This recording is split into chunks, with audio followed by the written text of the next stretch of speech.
Good morning. Good to see you guys. If I haven't met you before, my name is Adam, and I'm the campus pastor here on our Corona campus, one of many campuses that South Hills has, and that means that the majority of the weekends I get the privilege of getting to teach and to share here, and today is a very special day for us because, like you've heard many times already, it is the beginning of Family Month, which is this long-standing tradition at our church that's been around ever since it was founded. And really, the idea behind it is that we all want to have good relationships at the core of our life, right? I don't know what your faith journey is like. Maybe you're kind of at a place where you're like, I'm not really sure what I believe about God or the Bible. But one thing is true, nobody wants to have a horrible marriage, right? Nobody is just like, will you marry me and maybe we can hate each other in a few years, right? Have a brutal divorce and just poison our kids by the way we talk about each other for the rest of our lives. Nobody sets out to do that, right? Nobody sets out to have a poor relationship with their children, right?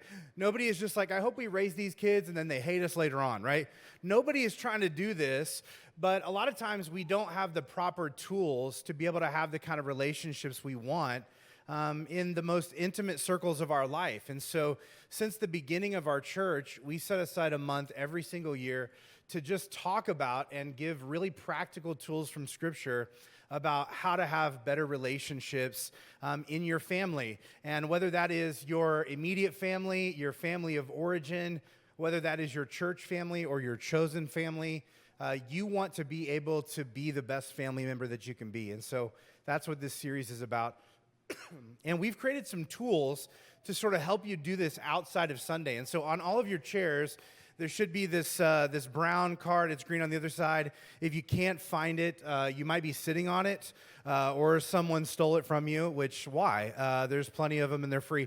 But essentially, this is challenging you to make a commitment to spend the next 30 days doing devotions with your family, which is essentially really just the process of reading a tiny little bit of Scripture, talking about faith, and then praying a short prayer together. And we just want to encourage you to take on this challenge and do this with your family. We've actually built a devotional guide based around the things we're going to be talking about in this series, and they're going to be available on your way out today. And so I want to encourage you, before we even start the series, to fill this out, to make a plan, to actually do devotions with your family over this month as an experiment, and just see what happens. See what God does in your life. See if it bonds you closer together. See if it is actually something that helps you move forward together as a family. And you can drop the perforated section off at the giving towers on your way out or at the Connect counter. And then as soon as you exit the doors out onto the plaza, you will see some giant bins with these custom family devotionals. And we want to give one of these to you for free today, and encourage you to go through it through the course of this month. The other thing I want to tell you before we get started today is that we have this neon hot tub over here. And if you're new, you're like, what is going on? What is this about?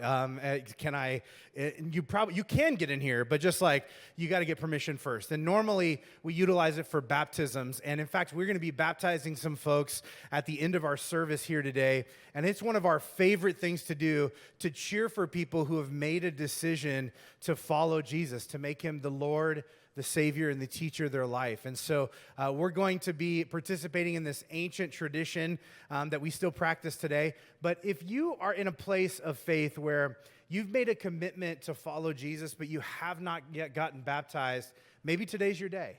Maybe you didn't sign up or RSVP, but maybe during the course of the service, you're feeling like, man, this is really something I need to do, a step I need to take. We are prepared for you. And in fact, at any point in the service, if that's something you want to do, you can head back to the very back. This is actually, I'm going to give you permission to turn and look. There's a lovely lady who's sitting back there. She's waving at us right now. And she is there to connect you. If you want to get baptized, she will give you everything you need and prepare you. She'll give you a shirt and everything else. Our team has thought of everything. So if you're just like, I'm nervous, like I don't have a change of clothes, we got a shirt for you. We've got deodorant that you can reapply.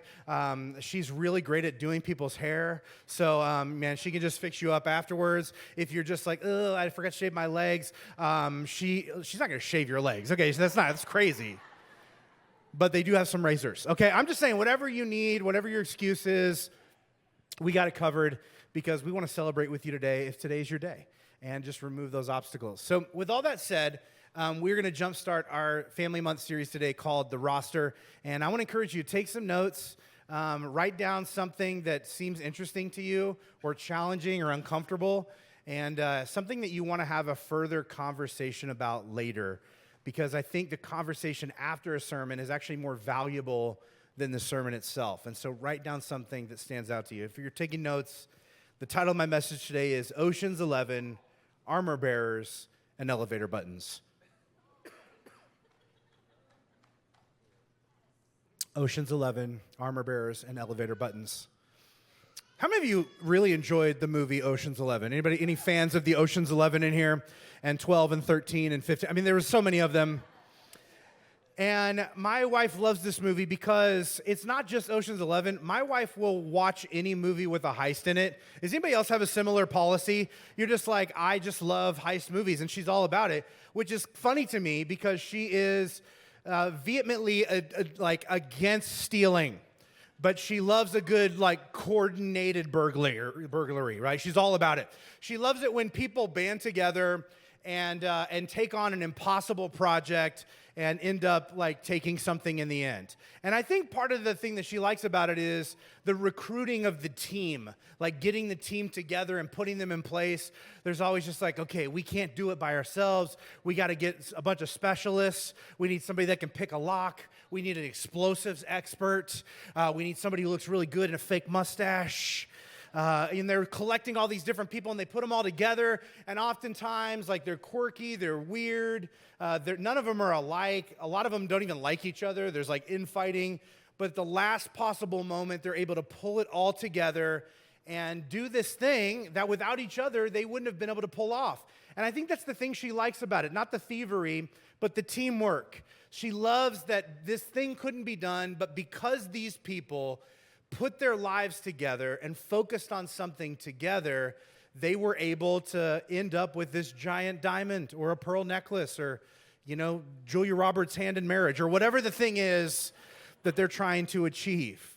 And there's something inspiring about that. And I think there's also something for us just to take from that in terms of just the reality of the lives we live. Because I think for a lot of us, the life that we're trying to live feels impossible. The goal we have feels like it is way too big for us, like it is something that we're never going to be able to pull off. If you think about all the things you're trying to do right now, you are trying to hold your family together and be a good person and try not to get divorced and try to battle your anxiety and raise your kids well and pay your taxes and not lose your mind on Instagram, and you're trying to prevent yourself from slapping your coworkers. I mean, there's a lot of things that you're trying to get yourself to do, and it feels like a lot of times you're just not going to be able to pull it off.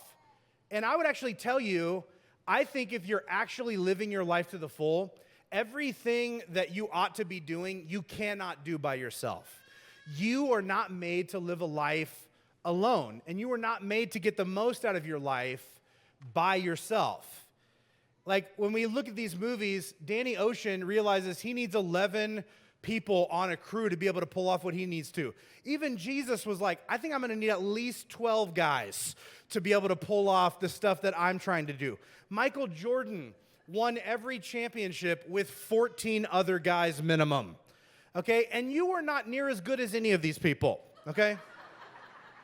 I mean, I hate to break it to you, but that's just reality. Which means you are going to need some help along the way too. And I would argue that you probably need at least, bare minimum, a solid starting 5. And so if you're on your team, who are the other 4? Who are these other 4 people that you need to be able to live your life well? And I would tell you that a random grouping of people is not going to work, because you can't win a championship with 4 random players any more than you can win at life with 4 random people. You need specific people. You need specific skill sets. You need some uniqueness. You're not just looking for quality, you're looking for diversity in the people that you put around you so that you can actually pull off what you need to in your life. You need a balanced team. In other words, sort of this whole series is built on this idea that it takes more than just your family to have a good family. You need a bigger team than just that. Like, it is going to take people around you to help you be what you need to be for the rest of your family. And in fact, when we get very narrow focused, and I love this idea that floats around of like, we're just all about family. It's family first, and also family last, and family in the middle. Pretty much only family. But you should know that expecting your immediate family to meet all of your emotional needs will slowly suffocate them. Because you were meant to be a part of a bigger community and have other roles and relationships feeding into your life. If you try and force each of your kids to be your best friends, that could feel overwhelming after a while, right? You need other insight. You need more than just your parents to help coach you through life. We all need additional people in our lives to become the people that we want to be and have the families we want to have. So what are these people that we need? Like, if we need 4 specific people, what people are they? And in terms of like all of our research, we've boiled this series down to at least 4 roles you need to fill in your life. You need a ride or die, you need a coach, you need a sparring partner, and you need a protege. At the very least, all of us, no matter what age or stage you are, you need each of these roles and relationships in your life. And we're going to spend these next several weeks just unpacking them one at a time. And because it makes sense, we're going to start at the beginning. You need a ride or die. Now, what do we mean by that? A ride or die is essentially someone who has seen you at your worst and still believes in, encourages, is loyal, and available to you. And when you hear that, you're probably like, that sounds pretty good. I would sign me up for that. Is there a small fee I need to pay? Where can I pick it up? Can I get it delivered? But we don't even really need to be told we need this, because this is one of the 4 things that we can intuitively feel that we need. And in fact, so many verses in Scripture remind us of our deep human need for this. One of these is in Proverbs chapter 17, verse 17. It says this: a true friend loves regardless of the situation, and a real brother exists to share the tough times. And here's why this definition is important. Because we all know what the opposite feels like. Like, you've had that experience before. And in fact, maybe that's part of what has caused you to doubt true friendship or brotherhood or sisterhood in the first place. Like, maybe you had a moment where you thought you made a new friend, but as it turned out, they were just trying to sell you essential oils. Or get you to join their weird like homeschool cult, or sign some petition that they had. Or maybe like you thought you were best friends, and then as soon as they were done with the remodel project, they totally ghosted you. They stopped calling you anymore, and you were like, wait a minute, I wasn't friends, I was just like free help. That's what I was to this person. Or maybe like you feel like you're friends, but at the same time, you always have to be the one to initiate. You always have to go to where they are, and most of the time you have to pick up the tab for it, and that's starting to feel a little bit old. Or maybe it feels like it's sort of fun hanging out, but they're always trying to one-up you. Like, they can't just let you have a win. They can't just celebrate something that happened to you or something you did. They've always got to tell another story on top of your story about how they did something that's a little bit better, a little bit more impressive. Their kids are a little bit more talented, right? Their vacation was a little bit more amazing than yours. And it starts to feel like it's always a competition with the two of you. Or maybe they're fun to hang out with, but all the conversations are kind of shallow. I mean, everything you talk about is just very surface level. And I mean, you enjoy going out with them, but you would never bring up real stuff, like your kid's mental health, or the bankruptcy that you were forced to file, or your anxiety issues. Or maybe you feel like you can say anything to this person. It's just no guarantee that they're not going to tell everybody else. They're constantly being like, oh yeah, it's locked up, it's in the vault. And you're like, I think you need to get a new code for that vault, because it feels like every time I tell you something, everybody else knows right around the corner. And maybe for you, you've had so many of these experiences that over time you're just like, I don't even know if I believe in ride or die friendship anymore. It just feels like a pipe dream, a fantasy. It feels like a fairy tale. And if it does exist, what would it look like? How would you find it? How would you know if you had stumbled onto it? How would you function inside of it? And I think there's a really interesting story in the Old Testament that answers a lot of these questions. It's found in the book of 1 Samuel chapter 14, and it begins this way. It says, "One day Jonathan, the son of the king, said to the man carrying his armor, 'Come on, let's go over to the Philistine army camp on the other side of the pass.' But he didn't tell his father." That's the first tip-off that he probably shouldn't be doing it, right?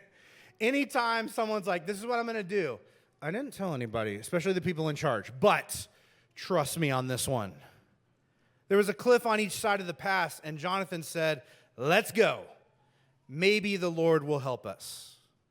So you've got one guy who makes this decision on his own that he is going to go and take on an entire enemy army of tens of thousands of people by himself. And then he invites his friend to come along with him.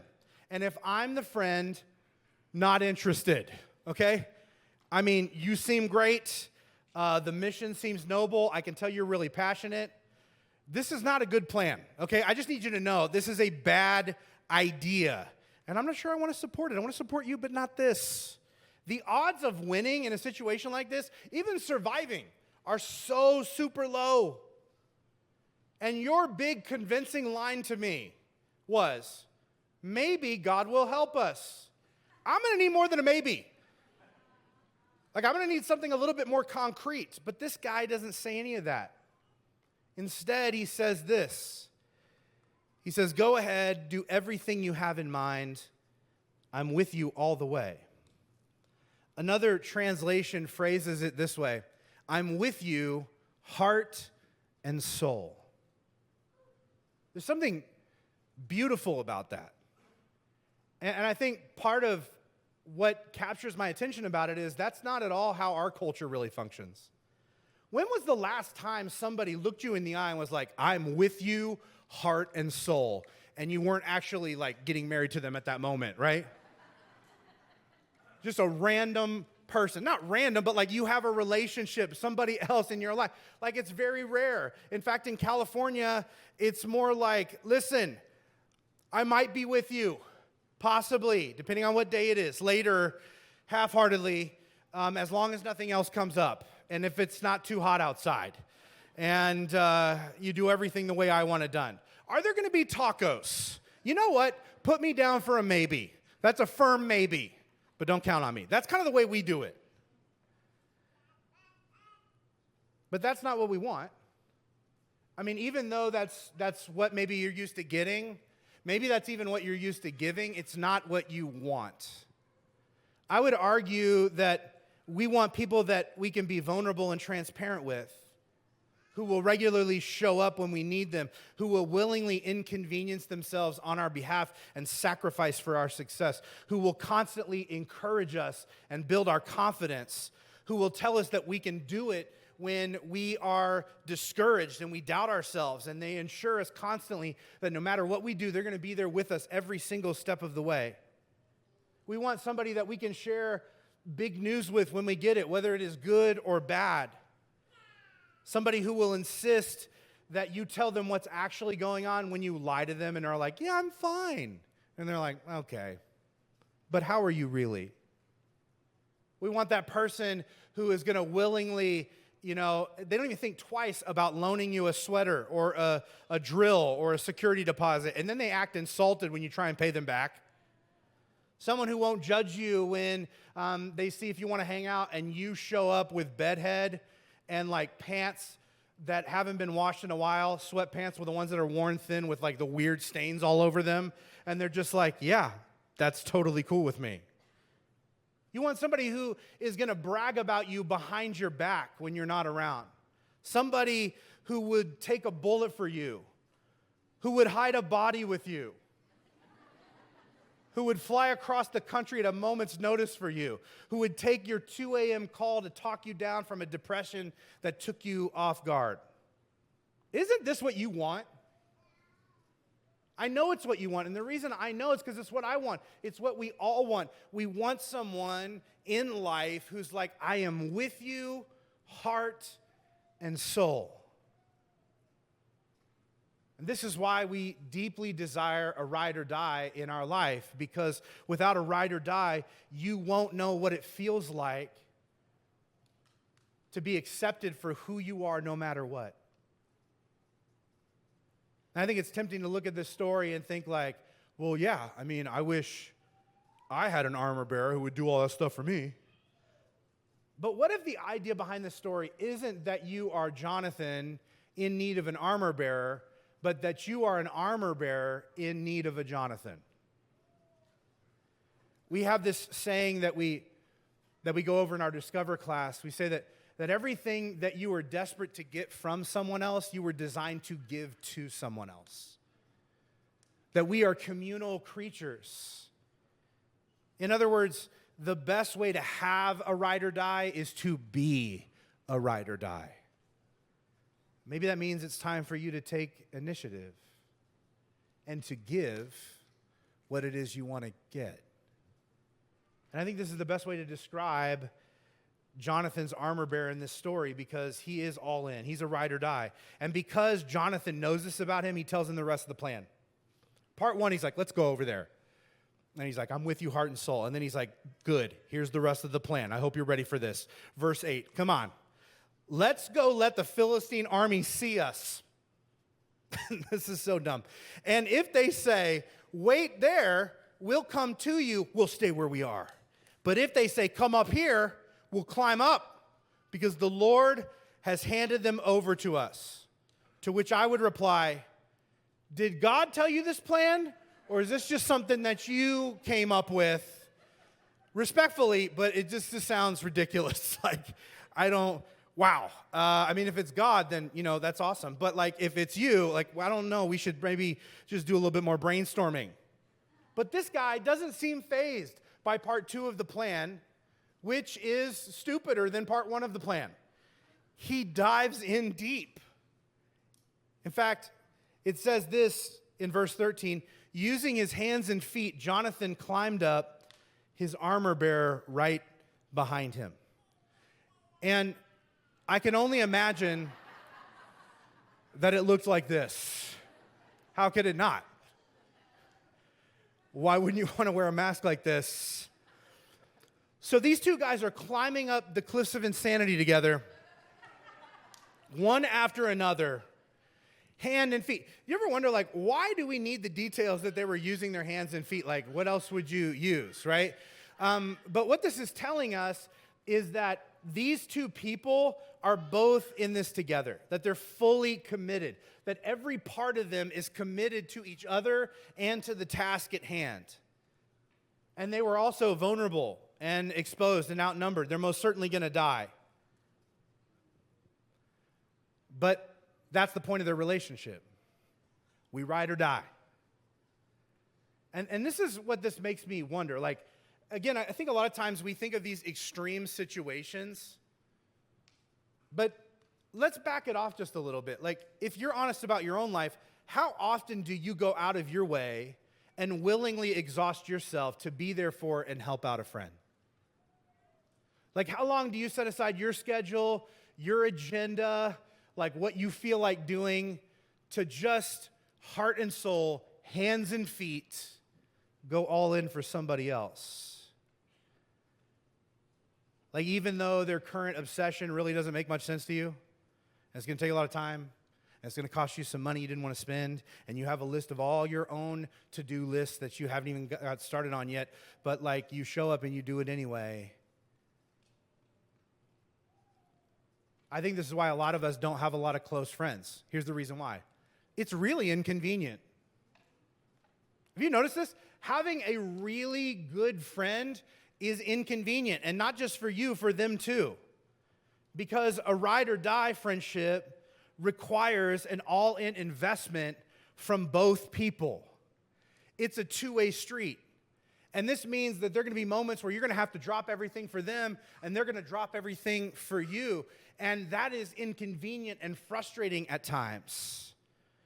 One wisdom writer wrote it this way. He says, in Ecclesiastes chapter 4, verse 9, 2 people are better than one. They can help each other in everything they do. If one of them falls down, the other can help them up. But if a person falls down and has no one to help them, that's sad. I just love like how blunt this translation is. Like imagine that you had a fall, that you made a mistake, that you screwed up, that you did the wrong thing, that you said the wrong thing, that you posted the wrong thing, that you lost your mind for a minute, that you failed hard. And as you were feeling your lowest, you looked up and realized that you had run off everybody in your life that could pull you up. And you are absolutely alone. That's sad. It is sad. And yet it's the existence that some of us are living today. And yet this is the mentality of both these guys in this story. They're like, we don't know what's next, but no matter what, we're in this together. Win or lose, we are in this together. Good or bad, I'm with you. And I got to be honest, some of the best moments in my life were when I failed really hard right next to somebody that I knew had my back no matter what. Because this is what you realize in these moments, that togetherness is more important than a trophy. Togetherness is more important than a trophy. And again, this goes against sort of the way that we think culturally. In a culture where we are obsessed with achievement, and we're obsessed with like actually getting to this place and doing this thing and getting this award and making this thing happen. But in reality, you can gain the whole world and lose your soul. You can lose the thing that makes you you. And the fastest way to do that is to lose touch with the people who remind you who you are and help you become that person. I love it when people take on like crazy challenges together. They're like trying to do something where they're just like, you know what? Let's run a marathon together, right? And somebody's like, I mean, we're all obese, but yeah, let's try this. We're gonna have to wear heart monitors just for our own safety. But yeah, let's try the thing. Let's do a juice fast. Let's drink nothing but juice for 60 days. I'm gonna buy a juicer. Let's do it. And you're like, yeah, let's try. I don't know what's gonna happen to our bowels, but like, we're in it together. Let's save up and take Carl to Hawaii. Carl has never been to Hawaii. Yeah, let's try. You know what? Better yet, let's all take some classes and learn how to be hibachi chefs together, you know? Where they do the thing, they flip the egg, you know, and they're like chopping the stuff, and they flip the shrimp, you know what I mean? Like, I want to do that thing. Like, you know what? Better yet, let's see if we can eat at every single Mexican restaurant in Corona before Christmas. I got it. Let's memorize the book of Titus. Why Titus? It's short. But it's also holy, and so it still counts. And man, what I think is funny is, again, it doesn't really matter if you cross the finish line and if you win the trophy in these sorts of challenges. It really, the togetherness is the point. You know, a few years ago, a couple of my buddies were like, hey, we should do a triathlon sprint. And I was like, what do you mean by we? And they were like, you and me and some other people. And I was like, I'm not really that sporty. You know, I'm like an old man with bad knees, and my hobbies are like reading and eating wings. That's not like really the type of person that you put in like in this scenario. And they're like, no, we should do it because we can all train together and do all this stuff. And you know, it'll sort of bond us, and we can all like have this goal, and we'll learn stuff about ourselves and each other. And as we're moving in this direction, and they sold me on it. And even though I didn't want to do any of these things, because you got to swim and then bike and then run. And I'm okay at biking, but swimming was in the ocean in the morning, in the winter, with like another 100 people around you that are probably going to kick you in the face and kill you. And I was really scared about that. And then also the running, I have really bad knees and I'm slow and chubby, and I'm like, I don't want to run or even get good at it. And we're doing all this stuff. We're swimming in the ocean together. We're going on these bike rides. We're jogging together, and I would always get mad and hate them because I just didn't want to run. And we did it, and we would train, and we got all ready for it. And we got up to the day of and was like, we're going to do this together, and we're going to cross the finish line together. And then the night before, my bike got stolen. And like somebody came in with like a laser cutter and took it off, like it was like padlocked onto my car, and they took it. And so I had to show up the next morning. You're there at like 4:30 in the morning, and I showed up, and they're like, where's your bike? And I was like, it got stolen. So I don't know if I'm going to be able to do this.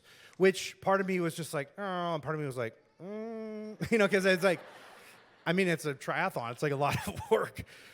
And one of my buddies who had trained with me, he was the guy who was most excited about it and got us all involved in it, was just like, you know what? No, you're doing it. You take my bike. And I was like, that is so sweet but unnecessary. But he was serious. I could see that he meant it. He wanted me to have this experience so bad. And so I did. I utilized his bike, and he's like a foot and a half shorter than me. And so it was not super pleasant because bikes are fitted to your height, and I'm a giant man. And so it was basically like Shaq riding a tricycle, and it was just like my knees were like slapping up against my chin as I was riding. So I did the swim. I made it out. I didn't die. I got on the bike, and I start pedaling, and it's just like the most uncomfortable and awkward I've ever been on a bicycle. And I get off the bike, and I'm like, we did it. I'm going to be okay. And I get off. I cannot straighten out my back because I've been hunched in this position. So I'm like trying to run like a little raptor. And I can't fully extend. My body hurts so bad. Everyone in the race is passing me. All the people, like all these like people, like the people that I came with, like all the guys, some ladies, some older ladies, a lady that was just watching in a wheelchair that's just like, hey, hurry up, son. You know what I mean? And like, I'm way back behind everyone. And I finally crossed the finish line and like was bummed. I did not get a trophy. I don't think they give trophies for like, wow, you shouldn't have come. But like, I did the whole thing, and everybody there was proud of me. They were all excited. They're like, we're going to go get shrimp now, which I was very excited about because I just like eating as a hobby. And so that was more my friend moment. But the thing we all felt about it afterwards was like, who cares what the times are? Who cares how good we do? Who cares how stupid we look? And, I mean, I look stupid. Have you seen a triathlon suit? It is very tight. I have pictures. I did not bring them. Because it would give you way more information about me than you want to have about your pastor.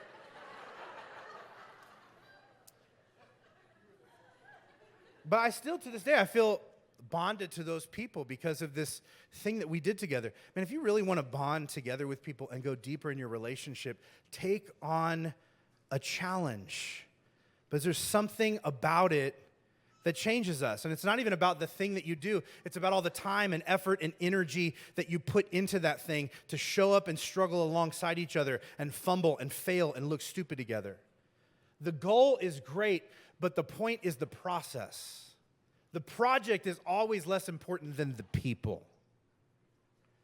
And that's why in this story, Jonathan and his armor bearer know that they're going to win even if they lose, because to them, the win is the relationship.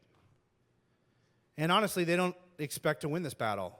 Like, they know they're outnumbered, but they're in it together. The most confidence they have is maybe God will help us. Who knows? We'll see. Probably not, but like, we'll see. And then interestingly, he does. It says in verse 13, the second part, that after the climb, Jonathan struck down the Philistines. His armor bearer followed and killed those he left behind. And then God struck the army with panic, and everyone in the camp and field, and the ground shook beneath them. What a wild chain of events. And it turned the tide of the war. And ultimately, God is responsible for the victory that happens. But I would argue that like the battle doesn't even take place, that the chain reaction doesn't begin without the all-in friendship of the armor bearer, because Jonathan would have never gone and picked the fight by himself. And I think about key moments in my life and things that I did that were really defining, that I needed to do, that were hard to do, that shaped who I became, and I would not have done them without somebody who was with me no matter what. Win or lose, every step of the way. Maybe you're thinking like, well, good for Jonathan. What about me? Like, where do I find somebody like this? And that's a good question. But you should know, when it comes to a ride or die, it's less something you find and more something you form. Like, it's not somebody that you're just going to stumble onto one day and be like, oh, wait, should we start doing karate in the garage? You know what I mean? Like, it's not a moment of spark. In fact, if you look at some of the best friends you've ever had, probably at some point you look at each other and you're like, how did we end up together? Because we're just so different. It wasn't that you found them, it was that you decided on them. And it was that you began to form a relationship with them that went below the surface level. I think the question for a lot of us is, how do you get there? There is this brilliant psychologist, Dan Montgomery, who calls this process taking the elevator all the way down. And what he means by this is that you step into a relationship, and over time you go a little bit deeper and a little bit deeper and a little bit deeper. And so I just want to unpack for you what these levels actually look like. The first one, when you get in the elevator with somebody, is what he calls the surface level. And this is where we share information. All right, this is where we're mostly just like bumping into people at random, and we're making small talk about the weather and sports and little annoyances at work and like shows we're binging on Netflix. It's not bad, but this is really shallow. And being shallow gets a bad rap, but you can't get to the deep end unless you dive into the shallow part first. Every relationship starts here, but we all have a desire to go deeper. And the next level is what he calls the acquaintance level. This is where we share opinions, where we talk a bit more about the church that we chose to go to, or the podcast we listen to, or our favorite restaurants, or a vacation that we're looking forward to, or the investments we're tracking, or why we wanted to put our kids in private school or not. But then to descend even further to the friendship level, we go to the space where we share our feelings. This is the stage where we open up about who we are and what matters most to us, our goals, our private pet peeves, stuff that other people would be like, okay, it's not that big of a deal, but you feel safe telling this person. You open up about why your brother-in-law deeply annoys you, and then you're like, obviously this is between the two of us. You're still a little bit guarded, but you're fishing for connection and care from them. And if it's safe at this exchange level, then we can go down to the level of true intimacy. And this is where we share our insecurities. This is where we open up and we finally reveal the stuff we hide from everybody else. We reveal our dark side, our shadow side. We talk honestly about situations and relationships that damaged us and what they did to us and how they still impact us today. And why they've made us guarded and why they've made us not want certain things or be fearful of other things. We also bring up the dreams that we hold really close because we have them, but we're afraid to admit to them because what if they don't come true? Or what if we say them out loud and someone else thinks they're stupid?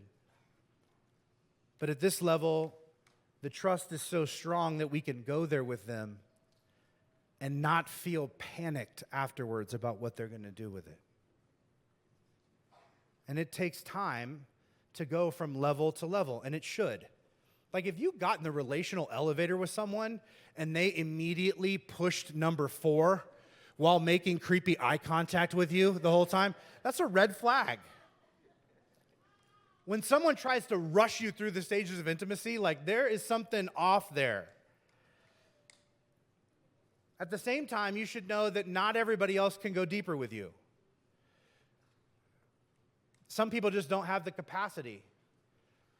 Some people don't have the ability to go deeper with you. Other people just don't want to go deeper with you. And that's okay. But if you ignore that, you'll hold acquaintances to unrealistic ride or die expectations. And I got to tell you, if you are constantly frustrated about giving more than them, there's a good chance you want something more than them. And so take the hint and don't waste your time. A lot of times we are trying to force on someone a deeper relationship than they are capable of having or desirous of having in the moment. And we spin our wheels trying to force someone to go down to the next level. And sometimes you just need to realize, I don't know if this is going to be my ride or die, which means they're still out there. I don't want to spin my wheels on this person.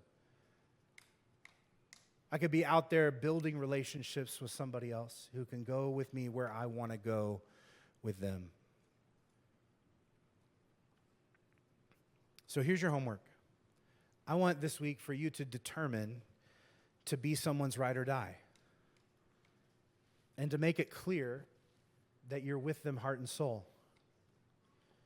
And some of you are like, wow, I'm not going to be able to do this yet because I have none of the levels. Because I've really pushed so many people away. I've really isolated myself in so many ways, which means your first step is just going to be to have some surface conversations and make some acquaintances to see where it goes. But I wonder what would happen if you devoted this next season of your life to investing in the sorts of relationships that you want.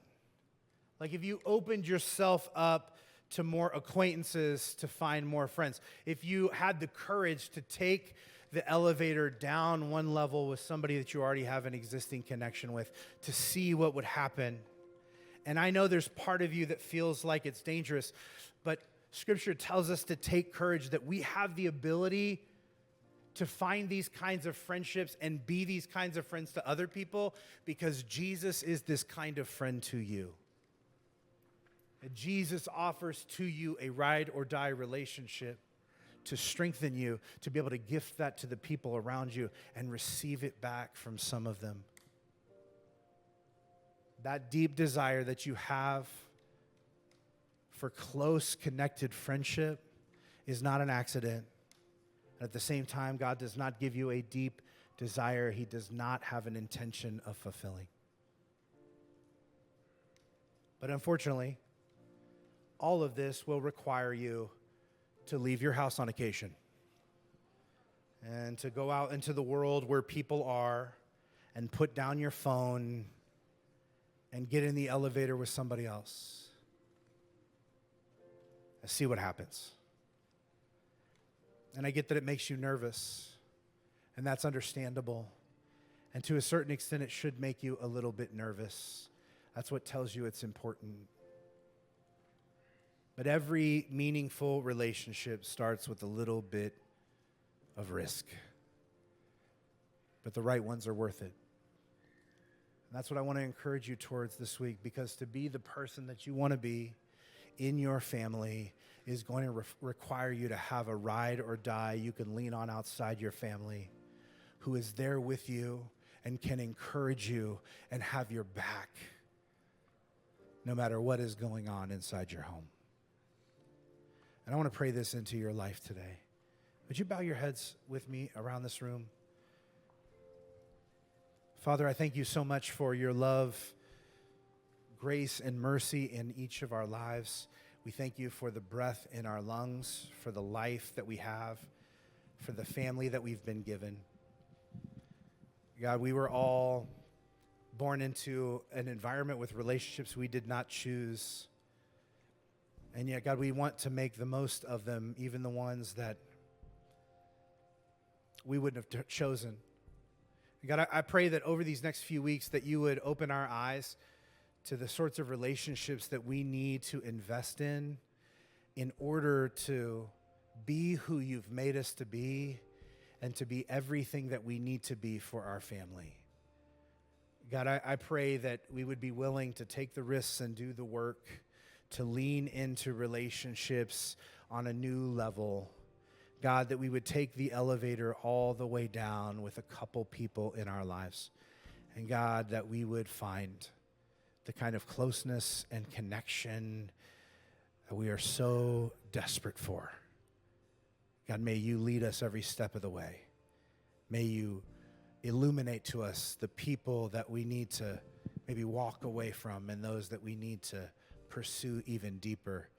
And God, as we follow you, may you meet our every relational need. In Jesus' name we pray. Amen.